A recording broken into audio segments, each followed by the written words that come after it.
किसान साथियों, स्वागत है आपका एक और बार हमारे YouTube चैनल किसान प्रगति पर। यदि आप चैनल से पहली बार जुड़ रहे हो तो चैनल को सब्सक्राइब करें और भी किसान साथी तक के इस प्रकार की जानकारी को साझा करें।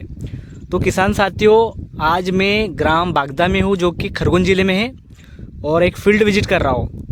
हम इस वीडियो में जानेंगे कि पौधे का प्रारंभिक खाना क्या होता है।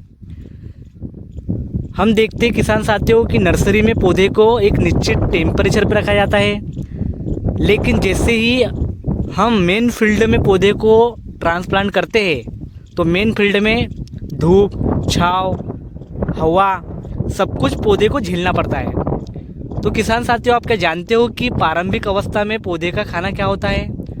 हमारे तरफ ट्रांसप्लांट के लगभग 8वें दिन हम ड्रिंचिंग करते हैं।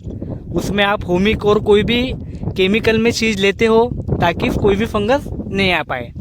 लेकिन मैं आपको बताता हूँ किसान साथियों कि 10 दिन तक आप आपके पौधे को सुरक्षित रख सकते हो, इसको अपना प्रारंभिक खाना दे करके। तो हम बात करेंगे प्रारंभिक खाना, जो पौधे का भोजन है वो क्या होता है। किसान साथियों, हम हमारे घर पर जो गुड़ यूज़ करते हैं खाने में, किसान साथियों ये पौधे का प्रारंभिक खाना होता है, क्योंकि इसमें सुक्रोज, ग्लूकोज, फ्रक्टोज जैसी प्राकृतिक शर्करा और थोड़ी मात्रा में इसमें कैल्शियम, पोटेशियम, मैग्नीशियम और आयरन की मात्रा रहती है।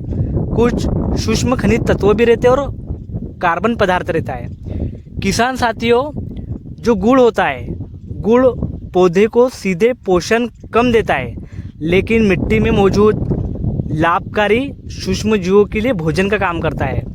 किसान साथियों, ये पौधे का प्रारंभिक खाना होता है। यदि आप ट्रांसप्लांट करने के बाद में दूसरे दिन 200 लीटर पानी में 3 किलो गुड़ घोल करके बाय ड्रिप से इनलाइन से चलाते हो तो आपके पौधे में तत्काल एनर्जी मिलती है, और एनर्जी मिलने के बाद में पौधे की जड़ें काम करना शुरू करती है और आपको फुटाव भी देखने को मिलता है। किसान साथियों, इसमें आपके जो आप 5वें दिन 6वें दिन ड्रिंचिंग करते हो, ये ड्रिंचिंग का भी पैसा बच जाता है। आपको अलग से कुछ नहीं करना है। 10 दिन तक के पौधे में कोई मर नहीं आएंगी, क्योंकि ये इसका प्रारंभिक खाना है।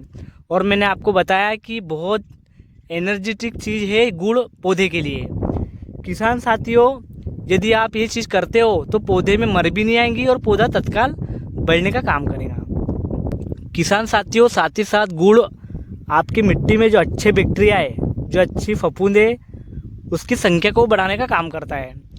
एक और किसान साथियों बहुत अच्छा इसका काम है, मैंने आपको जैसे बताया था कि जड़ वाला भाग हमेशा रात में काम करता है और पत्ती वाला हमेशा दिन में डेवलपमेंट का काम करता है।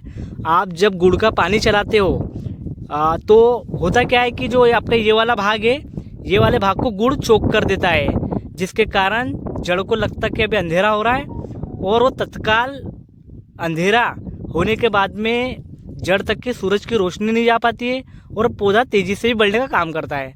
तो 2 काम करता है किसान साथियों, आपके पौधे को एनर्जी भी देगा गुड़, और साथ ही साथ आपके जड़ वाले भाग को ढकने का भी काम करता है। गुड़ जैसे इसमें चलेगा तो ये वाला भाग चौक हो जाएगा, जिससे जड़ को लगेगा अभी अंधेरा हो रहा है, और जड़ निरंतर काम करेंगी और पत्ती वाला भाग भी काम करेगा। इससे कोई दिक्कत नहीं है पौधे को, बल्कि ये पौधे का प्रारंभिक खाना है। इस प्रकार की जानकारी और आप तक पहुँचे, इसके लिए हमारे चैनल किसान प्रगति को सब्सक्राइब करें और भी किसान साथी तक के इस जानकारी को साझा करें। धन्यवाद।